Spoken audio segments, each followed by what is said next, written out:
l'Ascension, elle nous est tout d'abord racontée par les deux évangélistes, saint Marc et saint Luc.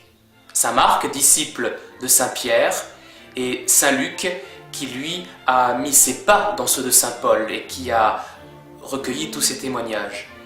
Et les deux évangélistes s'accordent pour nous dire que 40 jours après la résurrection, à l'issue d'un repas, le Christ a emmené ses apôtres sur le mont des Oliviers et après leur avoir donné quelques derniers avis, eh bien, il s'est élevé physiquement en leur présence et a disparu de leurs yeux.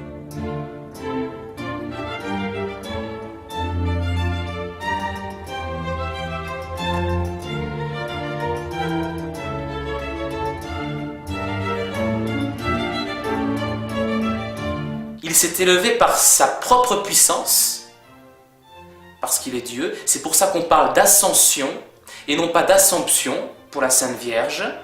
On parle d'assomption pour la Sainte Vierge parce que son élévation aux cieux est en fait en étroite dépendance avec Dieu qui l'élève.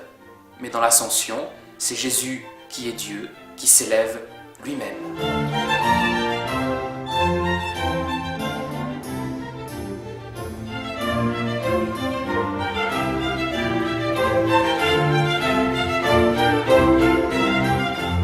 Le dogme de l'Ascension revêt en fait un double aspect. Il y a tout d'abord ce que les apôtres ont pu constater par leurs yeux.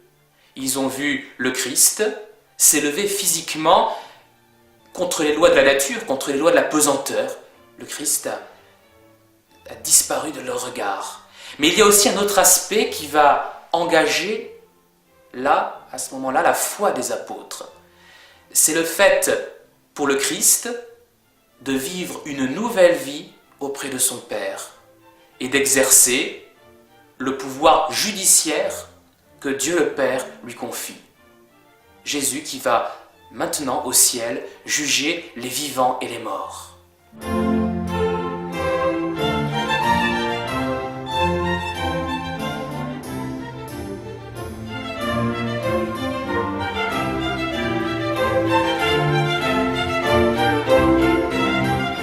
C'est saint Thomas qui va souligner l'importance pour notre vie spirituelle de chrétien du dogme de l'Ascension. L'Ascension, nous dit-il, complète la résurrection. Pourquoi ? Parce que l'Ascension est la cause efficiente en théologie, c'est-à-dire le moteur de notre propre résurrection. Si un jour nous pourrons ressusciter pour la gloire éternelle, si Dieu le veut, eh bien, c'est parce que le Christ, un jour, est monté aux cieux en corps et en âme. L'ascension, c'est ce fait historique qui va causer, qui va lui-même nous élever vers le ciel. Il faut nous reporter à ce moment de l'ascension. Pensons au sein de l'Ancien Testament qui jusque-là voyaient les portes du ciel fermées pour eux. Et bien à partir de l'ascension, ils peuvent rentrer au ciel. Imaginons leur joie. Eh bien leur joie, la joie de Saint Joseph, la joie d'Isaïe, la joie d'Adam lui-même qui rentre au ciel au jour de l'ascension, eh bien cette joie, nous devons la partager en ce temps de l'ascension.